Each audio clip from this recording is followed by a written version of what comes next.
नमस्कार साथियों, मेरा नाम है मनीष कुमार और मैं आप सभी का एम के लर्नर्स पॉइंट चैनल में हार्दिक अभिनंदन और स्वागत करता हूं।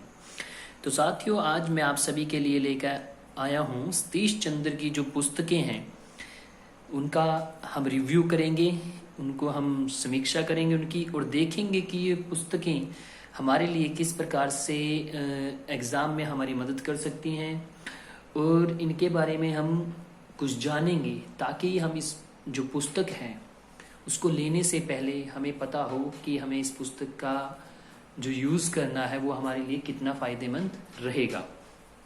तो साथियों, सतीश चंद्र ने जो भारतीय इतिहास को लेके काफ़ी जो बुक्स हैं वो लिखी हैं, लेकिन जो उनकी सबसे ज़्यादा जो पुस्तक आम तौर पे हम पढ़ते हैं और जिसको जानते हैं वो दो हैं साथियों। वो हैं, दोनों का नाम ही एक है, मध्यकालीन भारत। लेकिन साथियों, ये जो मध्यकालीन भारत है इसके दो पार्ट्स हैं। तो देख सकते हैं आप यहाँ पे साथियों कि सल्तनत से मुगल काल तक, दिल्ली सल्तनत 1206 से 1526, ये सतीश चंद्र के द्वारा लिखा गया पहला पार्ट है साथियों।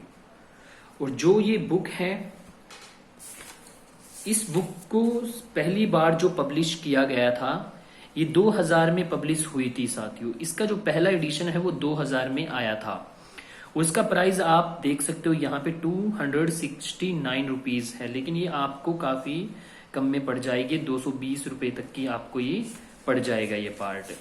तो साथियों, ये पहला पार्ट है जो आमतौर पे हम पढ़ते हैं इतिहास को समझने के लिए। ये जो बुक है साथियों, इसमें लगभग आपको फर्स्ट पार्ट में मिलेंगे आपको 14 के करीब जो हमारे इसमें चैप्टर दिए गए हैं साथियों। और लास्ट जो चैप्टर है वो सल्तनत के अधीन भारत में राज्य, यानी दिल्ली सल्तनत की स्थापना से लेके कि किस प्रकार तुर्क भारत में एंटर करते हैं मोहम्मद बिन कासिम के समय से 712 से लेके, और एंड में 1526 तक बाबर के आने तक का इतिहास बड़े ही अच्छे तरीके से सतीश चंद्र ने अपनी इस बुक में दिया है साथियों। ये जो बुक है इसमें अगर हम दोनों तरफ का एक पेज लगाते हैं तो इसमें 150 के करीब पेज हैं, ठीक है साथियों। तो ये ज्यादा ये मोटी बुक नहीं है, आप इसको आराम से जल्दी से कवर कर सकते हो। और इस बुक की एक खास बात यह है कि इसमें लास्ट में शब्दावली दी गई है, और आम तौर पे ये जो शब्दावली है ये हमारे एग्जाम में इनमें से बहुत से प्रश्नों को पूछा जाता है। और सतीश चंद्र जी के बारे में अगर हम जाने तो सतीश चंद्र जी एक बड़े ही रिनाउंड हिस्टोरियंस रहे हैं जिन्होंने जेएनयू में भी पढ़ाया है, और अभी कुछ सालों पहले उनका उनका देहांत हो गया था। तो इतिहास से जुड़े जो विद्यार्थी हैं, जो विद्वान हैं, उनके लिए काफ़ी शौक का एक विषय रहा। और साथियों, सतीश चंद्र जी की जो एक बड़ी अच्छी बात रही है कि उन्होंने जो पुस्तकें लिखी वो उनकी काफ़ी प्रसिद्ध पुस्तकें रही हैं। और मुगल साम्राज्य के पतन के बारे में जो जमींदारी संकट है उनका जो ये सिद्धांत हमें देखने को मिलता है वो सतीश चंद्र जी के द्वारा ही दिया गया है। और इसका जो आप देख सकते हैं कि पब्लिकेशन जो है वो है Jawahar publish and distributors private limited. तो इन्होंने इस बुक को पब्लिश किया है। और दूसरा पार्ट भी मैं आप सभी को दिखा देता हूं साथियों, जो चलता है आपका 1526 से 1761 तक, ये सेकंड पार्ट है साथियों। और इसमें जो पेज हैं जो आपको इसमें मैटर मिलेगा वो पिछली बुक से ज्यादा है।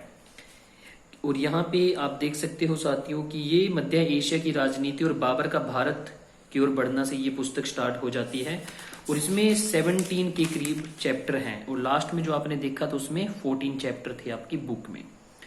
और साथियों, इस बुक को भी जवाहर पब्लिशर्स एंड डिस्ट्रीब्यूटर्स ने ही इसको प्रकाशित किया है।